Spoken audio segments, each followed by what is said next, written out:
O peso de uma mala errada. Vitor Monteiro nunca tinha carregado malas. Nem para ninguém. Jamais.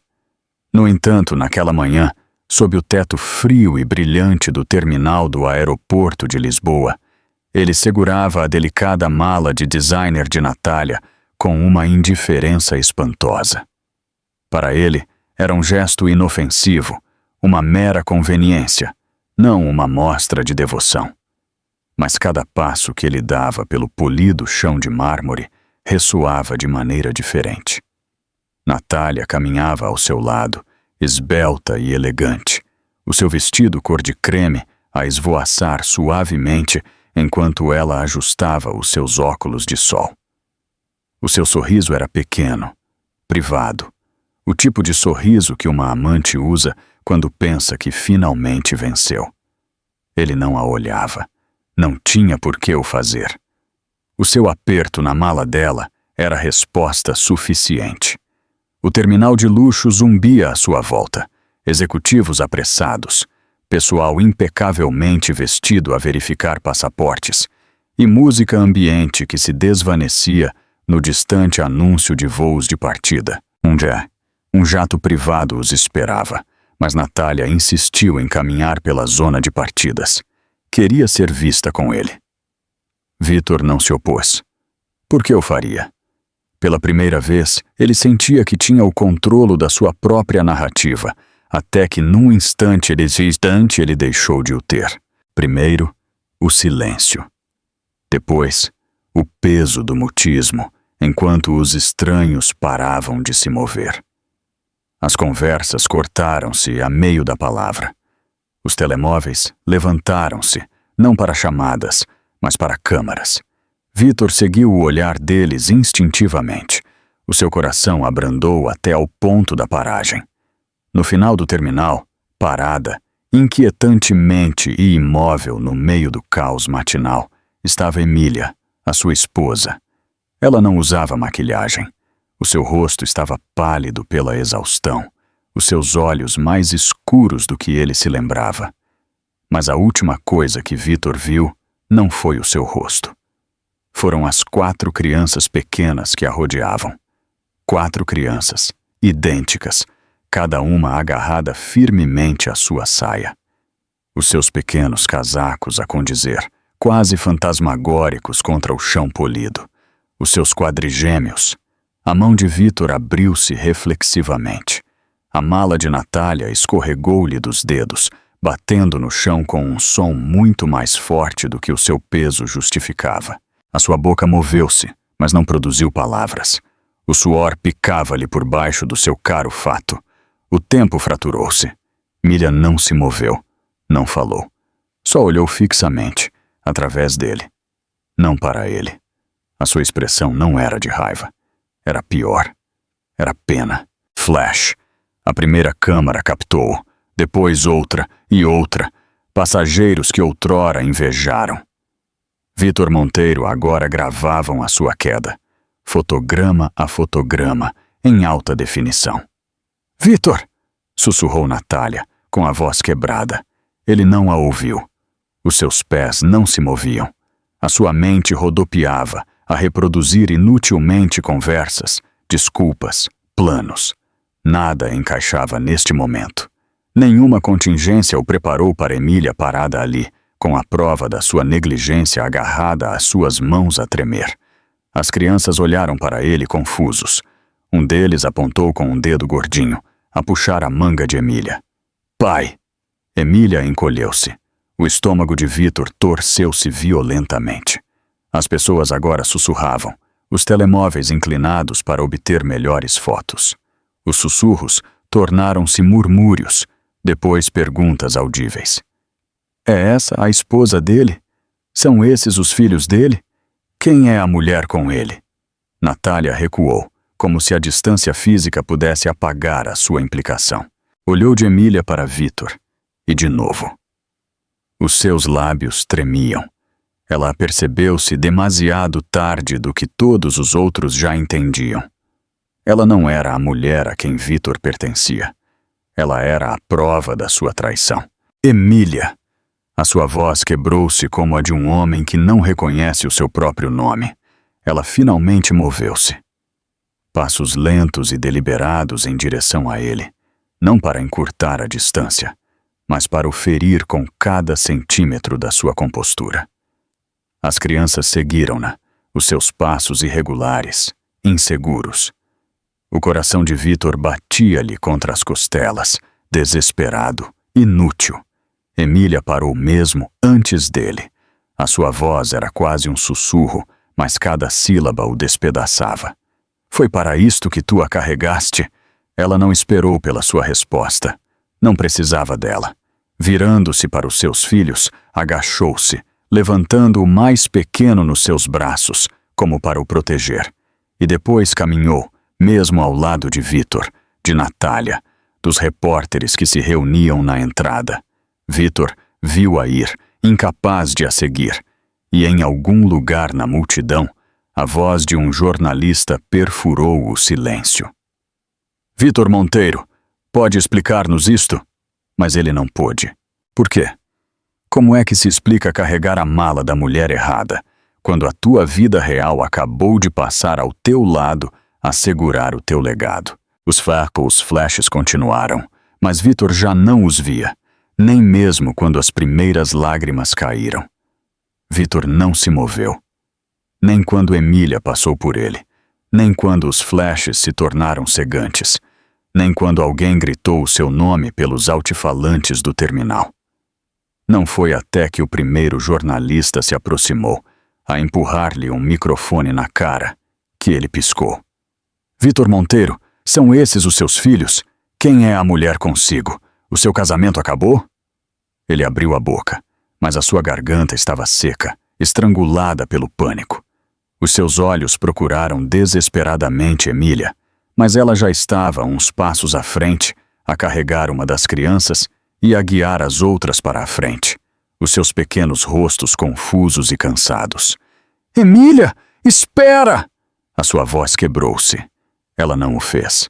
Em vez disso, parou a meio do caminho, virou-se deliberadamente e enfrentou o mar de câmaras. A sua voz era tranquila, firme, imperturbável. Eu sou Emília Monteiro, disse suavemente, mas o silêncio era tão denso que as suas palavras se propagaram. E estes são os filhos esquecidos de Vítor. A frase detonou, para a imprensa, para os estranhos, para o próprio Vítor. Ofegos. Os obturadores das câmaras clicavam incessantemente. Até os anúncios automáticos do aeroporto pareceram pausar, como se o próprio edifício se esforçasse por ouvir.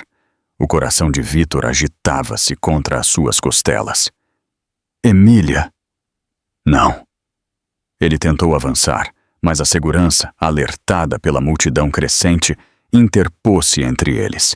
A mão de Vítor estendeu-se para ela, suplicante, desesperada, mas tudo o que ele apanhou foi ar vazio. A sua esposa olhou-o fixamente nos olhos. Depois, desviou o olhar para os seguranças que esperavam junto a ela. Por favor, escoltem os meus filhos e a mim para fora. Ela não gritou, não implorou, ordenou, e os guardas hesitaram apenas um momento antes de obedecer, a reconhecer não o multimilionário, mas a mulher cuja dor exigia respeito. Emília, deixa-me explicar. A sua voz era rouca, oca. Aproximou-se mais uma vez, parando mesmo ao seu alcance. As crianças agarravam-se ao seu vestido. Vítor mal respirava. Depois, ela inclinou-se, os seus lábios perto do ouvido dele, a sua voz apenas audível debaixo do rugido dos obturadores das câmaras. Eles vão lembrar-se do homem que nunca os carregou. Sussurrou. Não do que carregou a tua mala. E depois recuou. Vítor cambaleou. Emília! Mas ela já se tinha ido. A segurança a flanqueou, a protegê-la do caos, enquanto eles abriam caminho através da multidão. As pequenas figuras das crianças desapareceram, engolidas pelas luzes intermitentes e pelos telemóveis levantados. A mente de Vítor gritava, mas o seu corpo permanecia paralisado. À sua volta, as perguntas continuavam a chegar, mais fortes, mais esfomeadas. Senhor Monteiro, o senhor nega a paternidade? A sua empresa está em risco? Essa é a sua amante? Essa última pergunta abalou-o. Ele virou-se bruscamente. Natália? Ele procurou, frenético.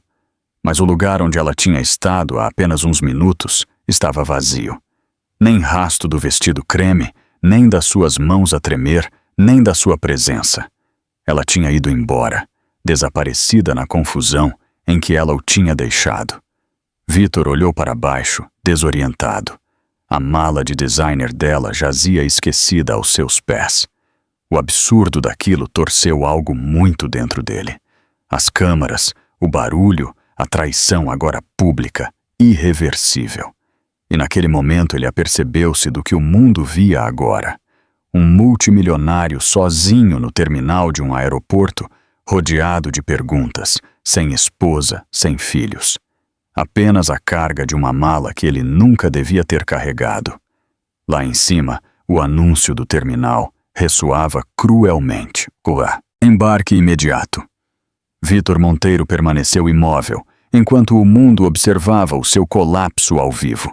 Natália fechou a porta da casa de banho e deslizou pela fria parede de azulejos, com os joelhos a tremer.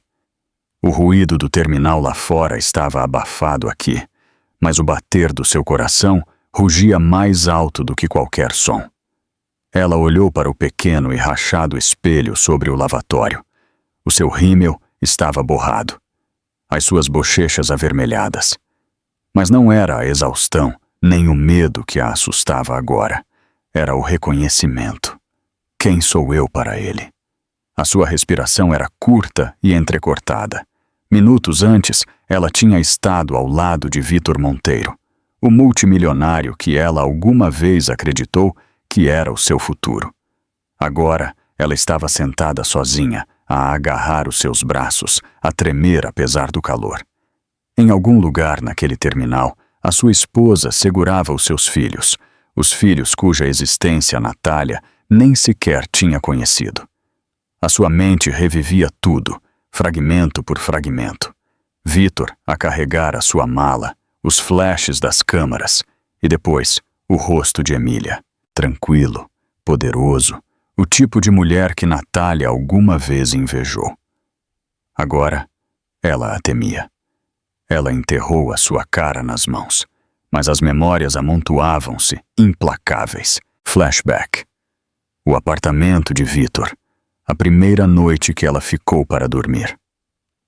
As luzes da cidade brilhavam através das paredes de vidro. Ele serviu-lhe vinho, a observá-la com olhos que ela confundiu com ternura.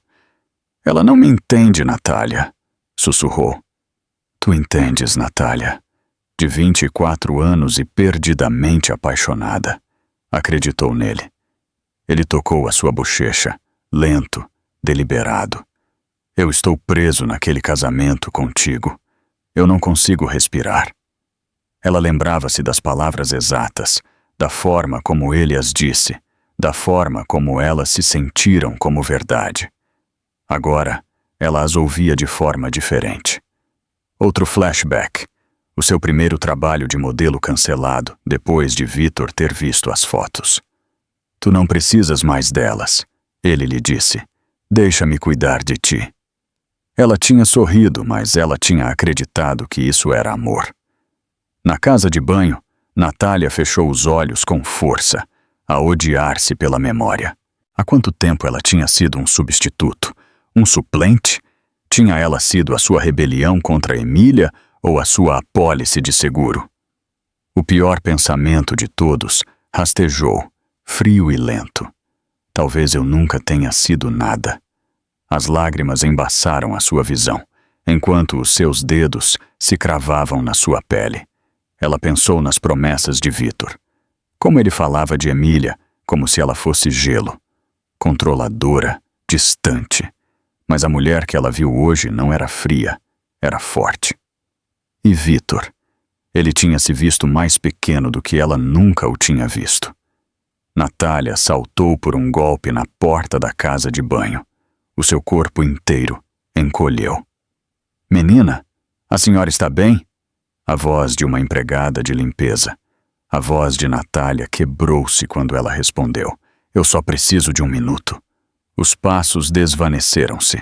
Ela respirou de novo, mas o seu pulso estava a acelerar. E agora? Ela não tinha resposta. Vitor não a protegeria. Já não. Nem sequer a tinha procurado no caos. Não depois de Emília ter aparecido. Porque no momento em que a sua esposa chegou, ela parou de existir. O seu olhar desviou-se para o seu telemóvel. Dezenas de mensagens. Amigos. Estranhos. Repórteres. O seu nome era Tendência. As suas fotos filtradas. Os títulos gritavam: a amante de Vitor Monteiro identificada. Já não era um segredo. Era o escândalo. De repente, as paredes lhe pareceram sufocantes. Ela pôs-se de pé a cambalear.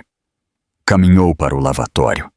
Salpicou a sua cara com água fria, na esperança de que adormecesse a vergonha ardente. Mas a água não podia limpar o que ela sentia, que ela só tinha sido uma ferramenta na guerra de Vitor Monteiro contra uma mulher que ele nunca conheceu realmente. Uma guerra que ela nunca aceitou travar. O seu telemóvel vibrou de novo. Outra notificação. Outro título.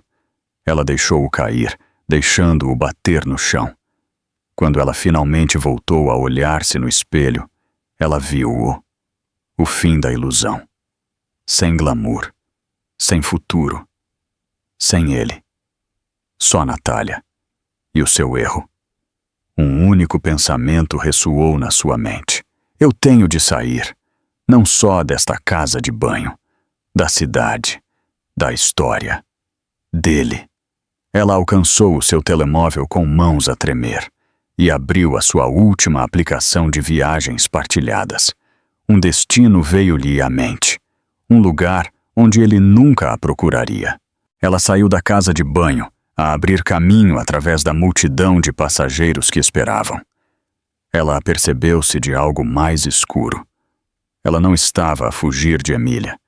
Ela estava a fugir de si mesma. A casa de segurança não era muito. Paredes nuas, cortinas opacas, 2 quartos, câmaras de segurança a cobrir cada ângulo exterior. Para Emília Monteiro, era mais um lar do que a mansão que ela outrora partilhou com Vitor. Ela sentou-se na borda de um simples sofá de couro, as costas direitas, os seus quadrigêmeos a dormir no quarto ao lado. A sua advogada, Raquel Lemos, estava sentada em frente a ela, em silêncio, à espera. Emília não falou de imediato. Ela observou o vapor a subir do seu chá intocado. Finalmente, perguntou sem olhar. Tu pensas que eu sou fraca, Raquel? Raquel hesitou. Não, Emília. Os lábios de Emília apertaram-se. Vitor. Sim. Uma pausa. Depois, Emília começou. No início, não era óbvio. Ele fez-me sentir sortuda. Especial até. Eu acreditei nele quando ele disse que mais ninguém entendia o mundo dele. Ele trazia-me rosas uma noite e silenciava-me na seguinte. Raquel ouviu, com o seu tablet inativo no seu colo. Quando eu fiquei grávida, tudo mudou. Ele disse que era demasiado cedo. Ele disse que o momento iria danificar a sua imagem. Eu não era permitida de ir a eventos, nem a baby showers, nem a fotos públicas. Eu carreguei os nossos filhos em silêncio, enquanto ele continuava com o seu império. A sua voz não quebrou. Ela estava demasiado entorpecida para isso. Eu descobri a amante quando eu tinha 6 meses de gravidez. Não a Natália. A alguém antes dela. Quando eu o confrontei, ele disse que eu tinha entendido mal. Ele fez-me pensar que eu estava paranoica, hormonal. Ele bloqueou as minhas contas depois dessa discussão. O maxilar de Raquel apertou-se. Ela tinha ouvido histórias como esta antes, mas a contenção de Emília a inquietava mais do que as lágrimas. Os gêmeos nasceram prematuros. Cesariana de emergência. Eu estava inconsciente. Quando eu acordei, Vitor não estava lá. As mãos de Emília fecharam-se em punhos sobre o seu colo. Eu perguntei à enfermeira por que é que ele não os estava a segurar. Ela disse-me: ele nunca veio. Um longo silêncio. A garganta de Raquel apertou-se. Nem sequer uma vez? Emília negou com a cabeça lentamente. Nem sequer uma vez. Ela virou-se para Raquel pela primeira vez. O mundo pensa que ele é um pai distante. Frio, talvez. Mas eles não sabem a verdade. A voz de Raquel suavizou. Conta-me. Emília inalou com cuidado. Ele não segurou os seus filhos, porque ele não se importava se eles viviam. Raquel piscou os olhos. Emília continuou. Eu ouvi-o a dizer ao médico. Uma vez. Ele disse que, se eles não o conseguissem, seria menos complicado. Ela deixou que esse horror se assentasse. Eu deixei-o tirar tudo de mim, Raquel. O meu nome, o meu lar, o meu dinheiro e, o pior de tudo, o meu silêncio. Raquel inclinou-se para a frente, a sua voz firme agora. Mas já não. Não, assentiu Emília. Já não! O chá tinha arrefecido. Raquel inclinou-se, os olhos agudos. Tu precisas de decidir agora. Nós conformamo-nos em silêncio ou queimamo-lo publicamente? Emília respondeu sem hesitar. Eu quero que o mundo saiba o que ele fez, o que ele nunca fez. Raquel assentiu. Então, amanhã, nós vamos apresentar a queixa. O olhar de Emília desviou-se para a porta fechada do quarto, onde os seus filhos dormiam tranquilamente por uma vez. As pessoas pensam que isto é por dinheiro. Não é. A voz de Raquel suavizou. Do que é que se trata? Legado. A voz de Emília era amarga, definitiva. Eu não permitirei que os meus filhos cresçam a pensar que o silêncio é força. Raquel compreendeu então. O império de Vitor Monteiro não era o objetivo de Emília. O legado dele era. Raquel pôs-se de pé. Eu vou preparar as declarações. Mas Emília não tinha terminado. Ela alcançou o seu telemóvel e abriu uma galeria. Dezenas de fotos, não posadas, não públicas. Momentos tranquilos de 4 pequenas crianças a crescer. Raquel observou como Emília as revia em silêncio. Finalmente Emília sussurrou, mais para si mesma do que para ninguém. Ele nunca sequer olhou para eles. Raquel não disse nada. Lá fora, as luzes de segurança piscavam. O silêncio voltou a envolver a casa de segurança. Mas não era segurança o que Emília sentia. Era a calma antes da guerra. Na manhã seguinte, o mundo tinha tomado partido. O nome de Emília Monteiro era tendência nos títulos dos 5 continentes. Os apresentadores de notícias debatiam interminavelmente sobre imagens granuladas do aeroporto e especulavam sobre os misteriosos quadrigêmeos vistos agarrados à sua saia. Os comentadores dissecavam o seu silêncio, a sua expressão, o seu rosto sem maquilhagem. Era uma mulher fria e calculista que orquestrava uma vingança? Ou uma esposa desfeita e traída? Dependia do canal que tu vias.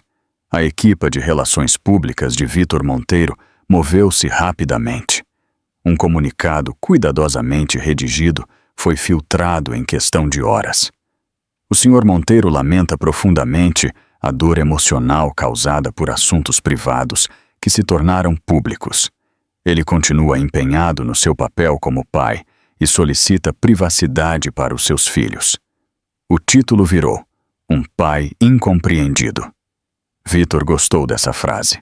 Por trás das paredes de vidro espelhado do seu escritório no apartamento, Vitor passeava como um animal enjaulado, a rever rascunho após rascunho do seu próximo discurso.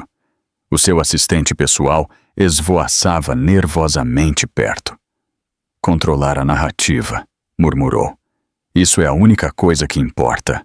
Mas nenhum guião podia reverter o que aconteceu.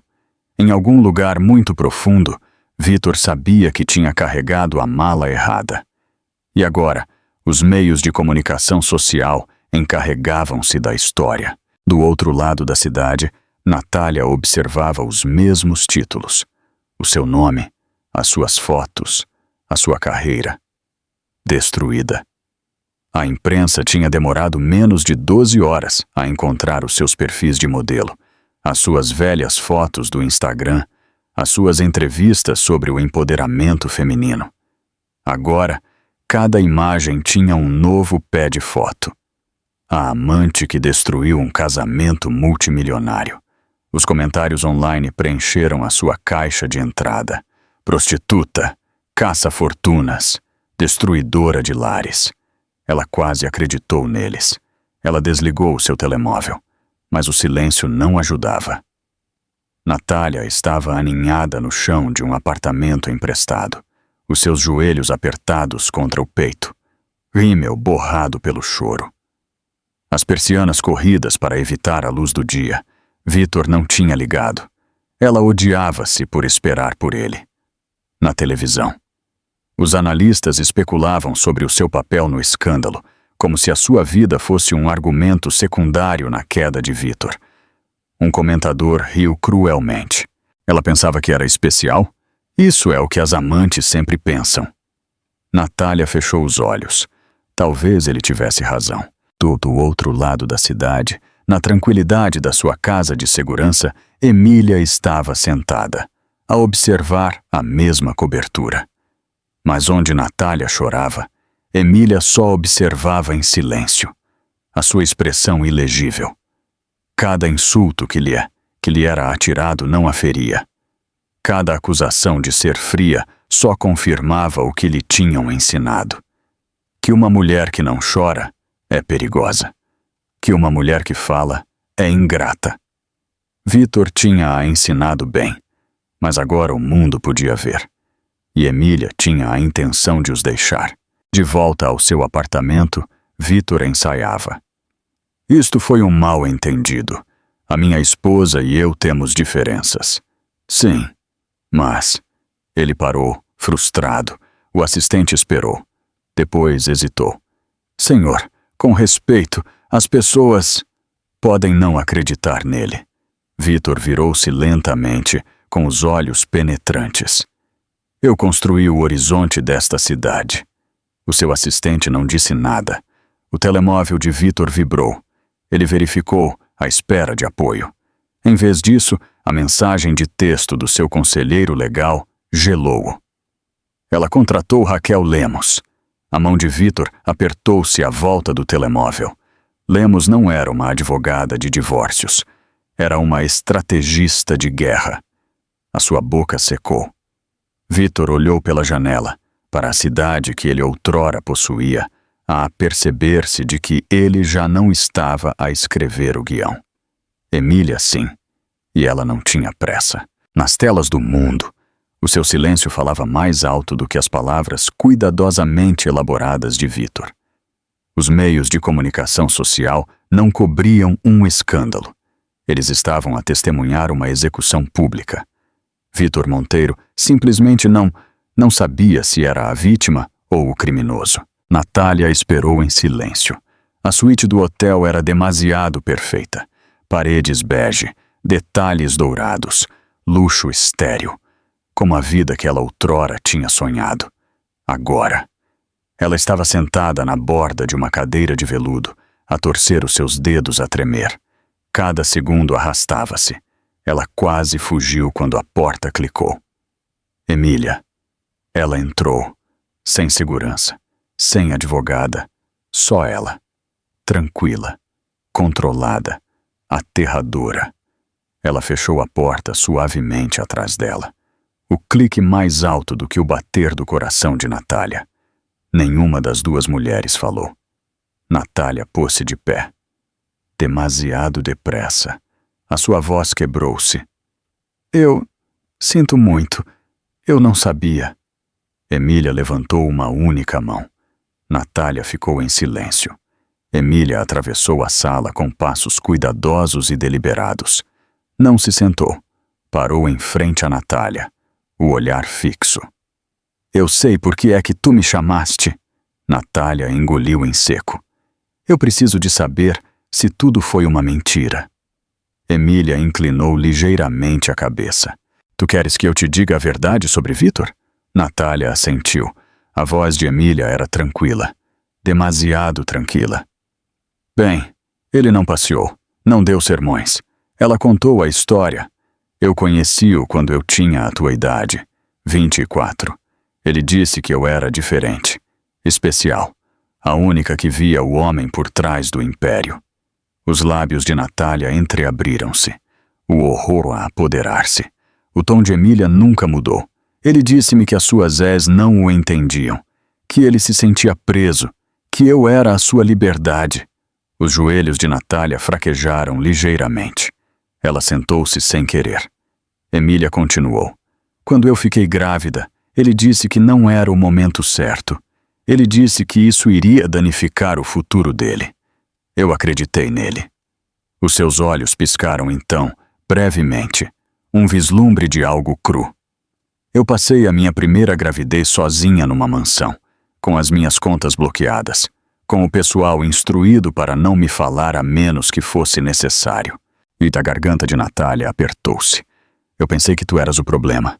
Eu sei, disse Emília suavemente. Uma pausa. Tu sabes o que Vitor disse quando eu lhe perguntei por que é que ele nunca veio ao hospital. Natália negou com a cabeça, as lágrimas a começar. A voz de Emília era puro aço. Ele disse, eles vão sobreviver sem mim. As lágrimas de Natália derramaram-se. Emília inclinou-se ligeiramente para a frente. E foi então que eu me apercebi de algo. Natália olhou para cima. Partida. Emília proferiu a frase com precisão cirúrgica. Tu não és a minha inimiga. Natália piscou os olhos. Tu és a próxima versão de mim. O silêncio desfez Natália. Ela chorou. Incontrolavelmente. A vergonha e a dor invadiram-na ao mesmo tempo. Ela abanou a cabeça, a ofegar. Eu não sabia. Emília observou. Nem cruel, nem compassiva. Simplesmente acabada. Eu acredito em ti. Isso, de alguma forma, doeu mais a Natália. Emília finalmente sentou-se. A sua postura continuava a ser impecável. Tu não foste a primeira, e tu não serás a última. Eu amei-o. A voz de Natália quebrou-se como o cristal. Eu também. Natália cobriu a sua cara com as mãos. Emília deixou que o silêncio se estendesse, dando a Natália o colapso que Vitor nunca permitiu. Então, o tom de Emília mudou. Prático. Afiado. Tu precisas de decidir agora. Natália levantou o olhar. Partida. Decidir o quê? O olhar de Emília era gelo. Tu vais continuar a implorar pelas migalhas da atenção dele? Ou tu vais desaparecer antes que ele destrua o que resta de ti? Não era um conselho. Era um aviso. Emília pôs-se de pé. Natália sussurrou entre lágrimas. Por que é que tu vieste? A expressão de Emília finalmente quebrou-se com um vislumbre de algo maternal. Eu vim para que tu não cometesses o meu erro. Ela caminhou para a porta, a mão no puxador. Hesitou. Depois, sem se virar, Emília falou suavemente. Quando ele te ligar, e ele vai, não atendas. A porta abriu-se. Emília fez uma pausa. Depois, disse as últimas palavras que Natália lhe ouviria. Ele só liga quando ele precisa de vencer. E depois, ela foi embora. Natália sentou-se sozinha, a soluçar numa suíte de hotel de luxo em que ela já não acreditava, a lamentar um futuro que nunca existiu, mas em algum lugar muito profundo. Um novo pensamento começou a criar raízes. Fuga. E talvez vingança. Vitor Monteiro estava sentado atrás da sua secretária de cristal. Arranha-céus a refletirem-se nas janelas do chão, ao teto por trás dele. A cidade batia com luz, mas dentro do seu escritório era um silêncio de sala de guerra. Páginas cobriam a mesa, projeções financeiras, relatórios de opinião pública, estratégias de gestão de crise. Nenhuma mencionava os seus filhos. Em frente a ele, o seu assistente esvoaçava nervosamente, a agarrar-se a um tablet digital. Senhor, 3 acionistas principais retiraram-se esta manhã. A direção está nervosa. Vitor não levantou o olhar. Eles vão voltar. O assistente hesitou. Senhor, a entrevista da Emília está agendada para a próxima semana. O maxilar de Vitor refletiu uma vez. Depois voltou para as folhas de cálculo. Eu cancelei a conferência de imprensa. Senhor, eu disse para a cancelar. Ele não explicou que ele não precisava de o fazer. Para Vitor, as palavras eram passivos agora. Só os números importavam. E os números sangravam. O seu império precisava de estabilidade. Família. Não. Ele examinou as projeções. A sua mente fria e implacável. O que importava não era a voz de Emília ou as lágrimas de Natália. Não era a indignação pública ou a simpatia. O sentimento mudava. A riqueza perdurava. Se ele controlava o mercado, ele controlava a narrativa. Sempre o tinha feito, mas pela primeira vez, a dúvida sussurrava. Vitor afastou-a.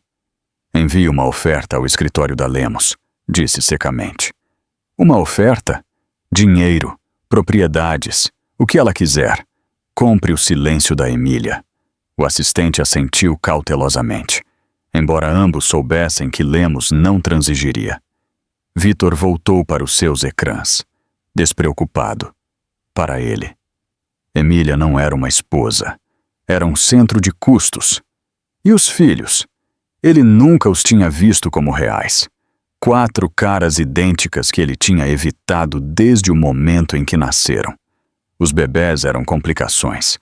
As emoções abrandavam os negócios. O apego enfraquecia a resolução. Vitor não segurava crianças. Ele segurava poder. Mas as fissuras estavam a formar-se. Naquela noite, muito depois de o assistente ter ido embora, Vitor permaneceu no escritório. Luzes tênues. A cidade estendia-se para além do vidro, como uma placa de circuito morta. Ele serviu-se de uma bebida que ele não tocou. O seu olhar desviou-se para o único objeto na borda mais afastada da sua secretária. Uma foto. Uma fotografia barata. De hospital. Tirada por uma enfermeira. 4 bebés prematuros. Seus filhos? Ele não sabia quem tinha posto a foto ali. Talvez Emília. Talvez um membro do pessoal que tinha ido embora há muito tempo. Ele tinha-la ignorado durante anos, a deixá-la na secretária como ruído de fundo. Mas agora, sozinho, ele olhou para ela. Não com afeto, não com arrependimento, com confusão. Não significava nada para ele. Não porque ele fosse cruel, mas porque ele não sabia como. Vitor Monteiro entendia as transações, não a paternidade. O silêncio tornou-se mais denso. Finalmente ele levantou-se. Caminhou para a janela. Olhou para as ruas, onde os carros e as pessoas pareciam igualmente insignificantes. No reflexo do vidro, o seu próprio rosto olhava para ele. Pela primeira vez, ele não o reconheceu. O seu império estava a desmoronar-se. A sua narrativa estava a escapar-lhe. E ele não sabia como vencer esta guerra. Atrás dele, a bebida intocada aquecia. Ao lado, a foto permanecia. 4 crianças. E um homem que nunca o segurou. Eles vão esquecer-me, sussurrou Vitor para ninguém. E em algum lugar na cidade, Emília preparava-se para assegurar exatamente isso. Natália parou de contar as horas. O tempo já não importava. A sua suíte de hotel, antes a sua fuga, tinha se tornado a sua prisão. As cortinas permaneciam fechadas. Os tabuleiros de comida apodreciam intocados. o seu telemóvel. Sentou-se ao seu lado, com o ecrã rachado, ainda a vibrar com mensagens que ela já não lia. Prostituta, tu arruinaste uma família. Tu mereces morrer. Ela quase acreditou neles. Os seus contratos de modelo tinham desaparecido da noite para o dia. As marcas que ela outrora se gabava em entrevistas tinham cortado laços, a citar valores em declarações que eram tendência em todo o mundo. Os amigos não lhe mandavam mensagens. Ninguém ligava, exceto Vitor. Mas ela nunca atendia. Não desde as palavras de Emília.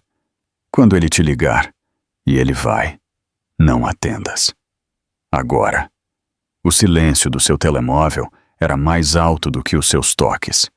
Natália pôs-se de pé, descalça sobre o frio chão de azulejos, a olhar para a porta da varanda. Ela abriu-a lentamente. O vento a atingiu como uma acusação. Lá embaixo, a cidade fervilhava. Carros, estranhos, a vida a mover-se sem ela. 25 andares por cima de tudo. Natália deu um passo em frente, descalça. O seu vestido transparente colado à sua pele. Os seus olhos estavam inchados pelo choro. A varanda sentia-se fria debaixo das suas mãos a tremer. Um passo. Isso era tudo o que era necessário. A Vitor não importaria. Emília entenderia. Talvez este fosse o único final que lhe restava. Os seus dedos apertaram-se na varanda. As lágrimas jorraram em silêncio. Então, 3 batidas. Natália congelou por um golpe na porta. Ela virou-se, confusa, desorientada. O seu coração batia mais forte do que a razão. Vitor? Ela sussurrou. Não houve resposta. Ela deu passos lentos e hesitantes para dentro. Alcançou a porta. Olhou pelo olho mágico. Uma mulher estava lá. Não Emília. Alguém mais. Natália hesitou. Depois abriu a porta. A mulher não disse nada. Simplesmente entregou a Natália um envelope e foi embora. As mãos a tremer de Natália abriram-no. Lá dentro, uma nota dobrada. Curta. Precisa. Quarto 1120. Vai agora. A respiração de Natália parou. A caligrafia não era de Vitor. Era de Emília. Ela ficou paralisada por um momento, a mente a correr entre o medo e a incredulidade. Depois o instinto apoderou-se dela. Agarrou o seu telemóvel. A sua carteira. Nada mais. Ela saiu da suíte. Sem olhar para trás, os seus pés descalços pisaram o corredor, a afastá-la da varanda. Longe do acorde. Longe de si mesma. Quarto 1620. Ela bateu. Não houve resposta. Um suave clique. A porta abriu-se. Um homem silencioso estava lá dentro. Alto, inexpressivo, vestido de preto. A voz de Natália quebrou-se. Emília! O homem fez-se de lado, a convidá-la em silêncio. Natália hesitou. Depois atravessou a soleira da porta. A porta fechou-se atrás dela. E pela primeira vez em dias, ela desabou. Não para a morte, mas para o resgate. A sala do tribunal era mais fria do que Emília esperava. Ela sentou-se junto a Raquel Lemos. Mãos firmes. Expressão ilegível. A imprensa preenchia cada assento disponível por trás da barreira de vidro. Não eram permitidas câmaras lá dentro, mas o mundo continuava a observar. Vitor estava sentado em frente a ela. Ele parecia mais pequeno agora, não fisicamente. O poder o tinha abandonado. Emília não olhou para ele. Não precisava de o fazer. Senhora Monteiro, a senhora gostaria de falar? Perguntou o juiz. Emília levantou-se, o seu vestido preto impecável, a sua postura inabalável. Quando ela falou, a sua voz propagou-se. Eu não estou aqui por dinheiro. Silêncio. Ela deixou que as palavras se assentassem. Eu estou aqui pelos meus filhos. Vitor moveu-se inquieto. Emília continuou. Eu solicito a custódia exclusiva dos meus 4 filhos e o controlo total do fundo fiduciário atribuído a eles. Um murmúrio percorreu a galeria. Raquel permaneceu imóvel ao lado dela. Fortaleza silenciosa. A voz de Emília endureceu. Aço envolto em seda. Durante anos, o Sr. Monteiro certificou-se de que eu permaneceria dependente legal e financeiramente. Ele controlava cada euro, cada decisão. Quando eu estava grávida, ele isolou-me, negou-me o acesso a decisões médicas e recusou-se a aparecer no seu nascimento. Ela fez uma pausa, deixou que o silêncio cortasse. Ele nunca o segurou. Ofegos. Até os olhos do juiz piscaram. Emília continuou. Eu tenho provas documentadas do seu estrangulamento financeiro, cópias de registros bancários, gravações de vigilância que mostram a sua ausência durante emergências médicas e declarações assinadas do pessoal que confirmam a sua recusa em reconhecer a existência dos seus filhos. Vitor não disse nada. Emília virou-se completamente para o juiz. Eu não estou a pedir justiça. Uma pausa. Eu estou a tomá-la. Ela sentou-se. A expressão do juiz endureceu. Raquel sussurrou suavemente ao lado dela. Tu ganhaste. Mas Emília não sorriu.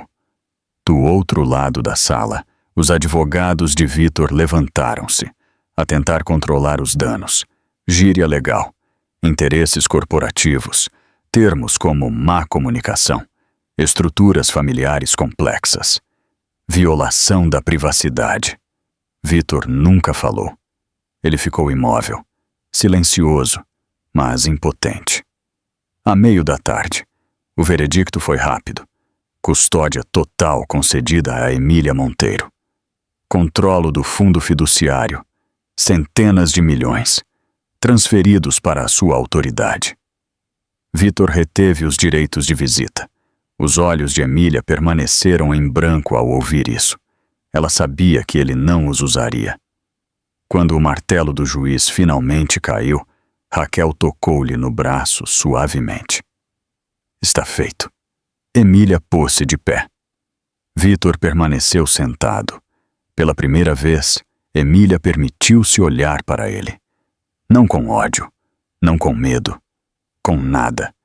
E esse vazio o despedaçou mais do que a raiva alguma vez poderia ter feito. As portas do tribunal abriram-se. Os repórteres aglomeraram-se lá fora, à espera de declarações. Raquel perguntou suavemente. Tu queres dizer algo à imprensa? Tu queres dizer algo? Emília respondeu sem hesitar. Não! Ela saiu para a luz do sol. As câmaras piscaram. As pessoas gritavam perguntas, mas ela não falou. Simplesmente caminhou. E o mundo observou. Não Vitor. Não o multimilionário. Não a vítima. Mas Emília Monteiro. Uma mulher que já não estava em silêncio. Um símbolo de força silenciosa. De volta lá dentro. Vitor finalmente pôs-se de pé. O seu advogado disse algo. Vitor não ouviu. Caminhou para a saída do tribunal. Sozinho. Nenhuma câmara o perseguiu. Lá fora, os títulos explodiram. Emília Monteiro vence. Vitor perde tudo.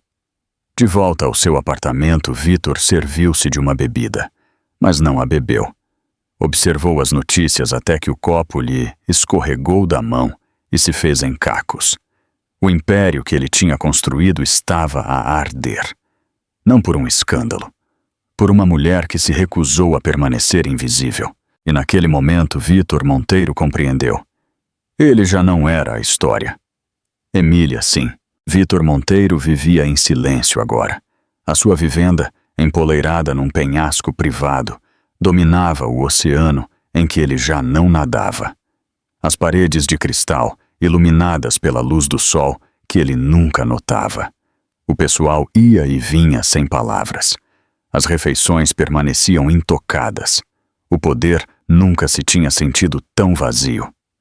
Cada manhã, ele sentava-se no mesmo cadeirão de couro em frente ao enorme ecrã da televisão. As notícias reproduziam-se em ciclos intermináveis, não sobre a sua empresa, não sobre ele, sobre ela. Emília Monteiro, aparições públicas, lançamentos de caridade, iniciativas de saúde infantil. Cada título carregava o seu nome. Cada fotografia mostrava-a com 4 crianças, os seus filhos. Seus filhos. Vitor observou como os seus rostos cresciam em cada nova emissão, mas ele não os reconhecia, porque ele nunca tinha tentado. À noite, quando o pessoal assumia que ele dormia, Vitor sentava-se sozinho, a rebobinar as imagens da declaração de Emília no tribunal. Ele nunca os segurou, e as palavras o perseguiam mais do que qualquer escândalo. Na sua mente, ele repetiu uma pergunta que ele nunca encontrou resposta. Por que é que eu não o fiz? Agora não chegavam chamadas telefônicas, nem convites. O seu nome era uma moeda que ninguém queria.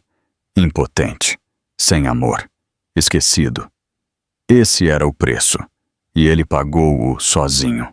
Do outro lado da cidade, um mundo diferente se desenrolava. Um parque pequeno e tranquilo, baloiços simples, bancos descoloridos, o murmúrio da vida comum. Emília estava sentada num banco de madeira desgastado, a observar os seus filhos a brincar. Os seus risos não eram altos, simplesmente reais. 4 crianças corriam pela relva, idênticas mas distintas em energia. Um trepava, outro rodopiava em círculos. 2 discutiam por um brinquedo. Emília observava em silêncio. Raquel lhe tinha perguntado por que é que ela vinha aqui, a este parque comum. Emília nunca respondeu. Este parque sentia-se honesto. Um lugar sem câmaras, sem narrativas, sem Vitor. Ela fechou os olhos brevemente, a respirar, em liberdade. Então ela sentiu-o, uma presença. Quando ela abriu os olhos, Natália estava do outro lado do caminho. O tempo abrandou. Nenhuma das 2 mulheres se moveu. O cabelo de Natália agora era mais curto, os seus olhos mais claros. Ela não usava maquilhagem, nem saltos. Apenas roupa simples. Ela integrava-se no mundo pela primeira vez. Elas não disseram nada, mas os seus olhos encontraram-se. E isso foi suficiente. Um olhar carregado de história partilhada. Dor, traição, sobrevivência. 2 mulheres, 2 vidas, arruinadas pelo mesmo homem. 2 vidas reconstruídas, sem ele. O riso de uma criança quebrou o silêncio entre elas. Os lábios de Natália tremeram, não de tristeza, mas de alívio. Ela fez um pequeno e respeitoso aceno, e depois virou-se, a afastar-se em silêncio pelo caminho, a desaparecer pelo trilho, em direção a um futuro que ela finalmente podia reclamar como seu. Emília observou até que Natália se foi. Não a perseguiu, não falou.